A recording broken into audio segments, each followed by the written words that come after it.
मैं रोज हनुमान चालीसा का पाठ करती हूँ।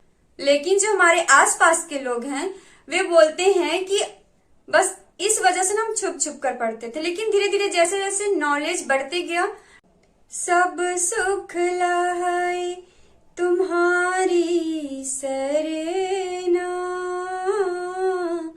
तुम रक्षक काहो को डरना। राम सिया राम जय जय राम, राम सिया राम जय जय राम। जय श्री राम आप सभी को। कैसे हैं आप सब? उम्मीद करते हैं आप सब बहुत बहुत अच्छे होंगे।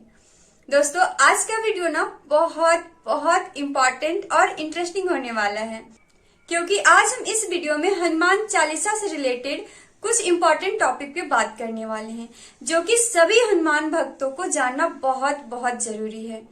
तो चलिए, वीडियो में आगे बढ़ने से पहले अगर आप सभी यहाँ तक पहुंचे हैं तो सबसे पहले कमेंट में जय श्री राम, जय हनुमान जी और हर हर महादेव जरूर से टाइप कीजिएगा। दोस्तों, आज भी बहुत सारे ऐसे लोग हैं जो हनुमान जी के बारे में, हनुमान चालीसा के बारे में बहुत सारी गलत अफवाहें फैलाते रहते हैं, लोगों के मन में डर पैदा करते रहते हैं, और ये बहुत बहुत गलत बात है। बहुत ऐसे भक्त है ना जो इतने मासूम हैं कि लोगों के डराने से डर जाते हैं और डरकर हनुमान जी की भक्ति करना छोड़ देते हैं, हनुमान चालीसा का पाठ करना छोड़ देते हैं। एक महिला भक्त का कमेंट आया था कि दीदी, मैं रोज हनुमान चालीसा का पाठ करती हूँ, लेकिन जो हमारे आसपास के लोग हैं वे बोलते हैं कि आप हनुमान चालीसा पढ़ रही हैं, ठीक कर रही हैं, लेकिन अगर हनुमान चालीसा में एक भी गलती हो जाएगा तो आप पागल हो जाएंगी, आपको बहुत नुकसान होगा। लोग उनको डराते हैं। तो बहुत सारे लोग हैं जिनके आसपास ऐसे लोग मिलते होंगे। कुछ लोग तो यहाँ तक बोलते हैं कि हनुमान जी की पूजा तो सिर्फ इसलिए किया जाता है ताकि भूत वगैरह जो हैं वो आसपास नहीं भटके, क्योंकि जो हनुमान चालीसा की चौपाई है ना, भूत पिशाच निकट नहीं आवे, महावीर जब नाम सुनावे।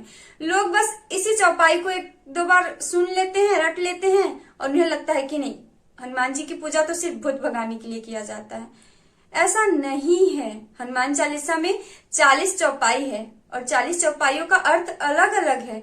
जब आप इसका अर्थ समझेंगे ना तो आपके जीवन की सभी समस्याओं का समाधान हनुमान चालीसा में आपको नजर आएगा। तो आइए अब ये जान लेते हैं कि क्या सच में हनुमान चालीसा गलत पढ़ने से लोग पागल हो जाते हैं? क्या ये सच है? तो सबसे पहले ना हम आप सभी को अपने बारे में बताते हैं।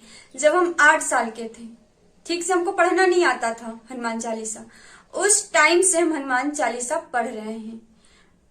लोग हमको भी बोलते थे। मेरे घर के पास एक मंदिर था जहां हम रोज जाते थे और रोज हनुमान चालीसा पढ़ते थे।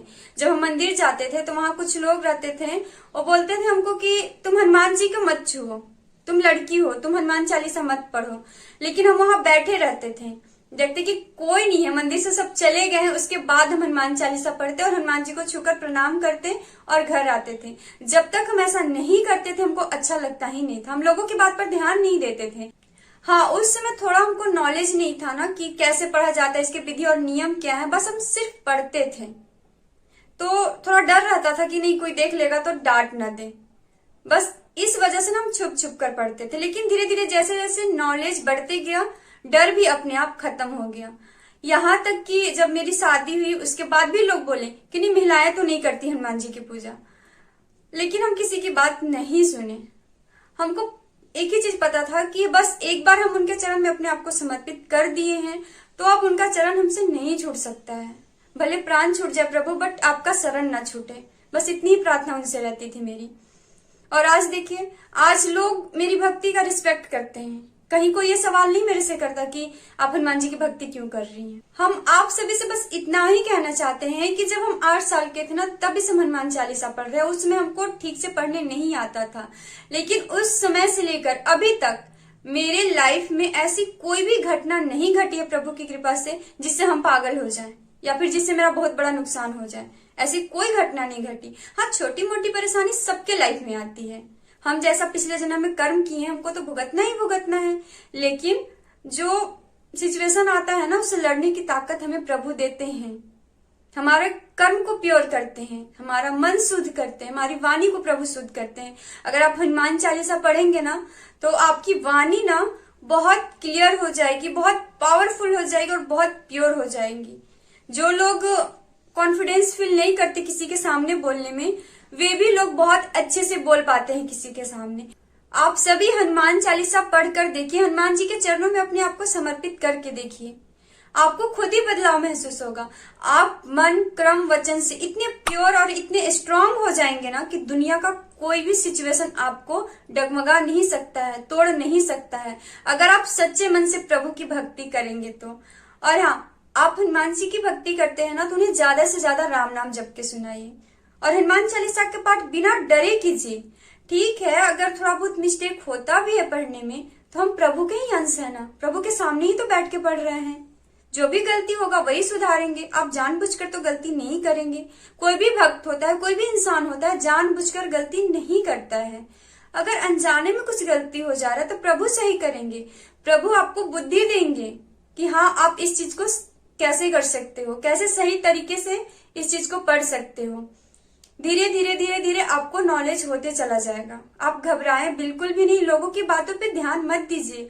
और हाँ, जो लोग बोलते हैं ना कि सिर्फ भूत भगाने के लिए हनुमान चालीसा का पाठ होता है, तो बिल्कुल ऐसा नहीं है। हनुमान चालीसा हमारे अंदर की बुराइयों को नष्ट करता है, हमारे संकटों को दूर करता है, हमें सही रास्ता दिखाता है। हनुमान चालीसा की हर एक चौपाई बहुत बहुत पावरफुल है। अगर आप इसको फील करते हुए पढ़ेंगे ना तो आपको अपने आप में सबसे पहले बदलाव महसूस होगा। आजकल कुछ ऐसे भी लोग हैं जो हनुमान जी की भक्ति करना प्रारंभ करते हैं, हनुमान चालीसा का पाठ करना प्रारंभ करते हैं और कुछ ही दिन में सोचते हैं कि हमारी मनोकामना पूरी नहीं हो रही है। वे बाहर बाहर देखते हैं कि परिवर्तन क्यों नहीं हो रहा है, हमारी विश क्यों नहीं पूरी हो रही है, लेकिन कभी वे अपने अंदर झांक कर नहीं देखते कि हमारे अंदर क्या क्या परिवर्तन हो रहा है हनुमान चालीसा पढ़ने से। सबसे पहले अगर आप हनुमान चालीसा पढ़ना प्रारंभ करते हैं, हनुमान जी की भक्ति करना प्रारंभ करते हैं, तो अपने भीतर झांकिए कि आपके अंदर क्या क्या परिवर्तन हो रहे हैं।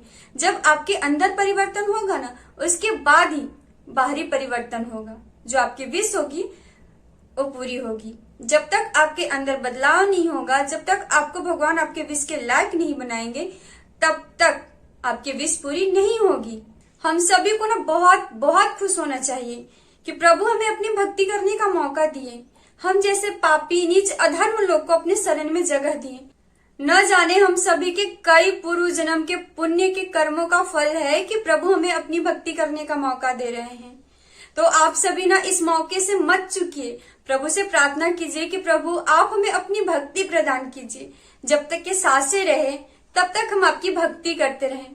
दोस्तों, अगले जन्म का कोई नहीं जानता, लेकिन अगर इस जन्म में हम मनुष्य बने हैं ना, तो इस जन्म में हम सभी का एक भी क्षण व्यर्थ नहीं जाना चाहिए।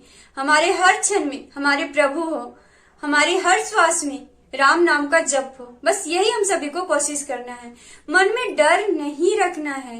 दोस्तों, हम प्रभु के अंश हैं, हम डर क्यों रखें?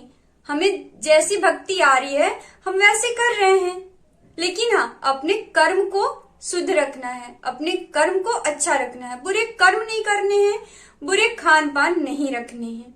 बस इस बात का ध्यान रखना है। बाकी जैसे आपको भक्ति आती है, प्रभु की भक्ति करना शुरू तो कीजिए, आपको धीरे धीरे खुद ज्ञान हो जाएगा। डरना नहीं है, किसी की बातों में नहीं आना है, बस अपने इस जन्म को बहुत बहुत अच्छा बनाना है ना।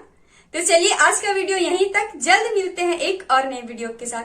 आप सभी हमेशा हंसते मुस्कुराते रहिए, अच्छी अच्छी बातें सोचिए, सब अच्छा अच्छा होगा। तो आप सभी हमारे साथ मिलकर बोले सियावर रामचंद्र की जय, पवन सुत हनुमान की जय, उमापति महादेव की जय।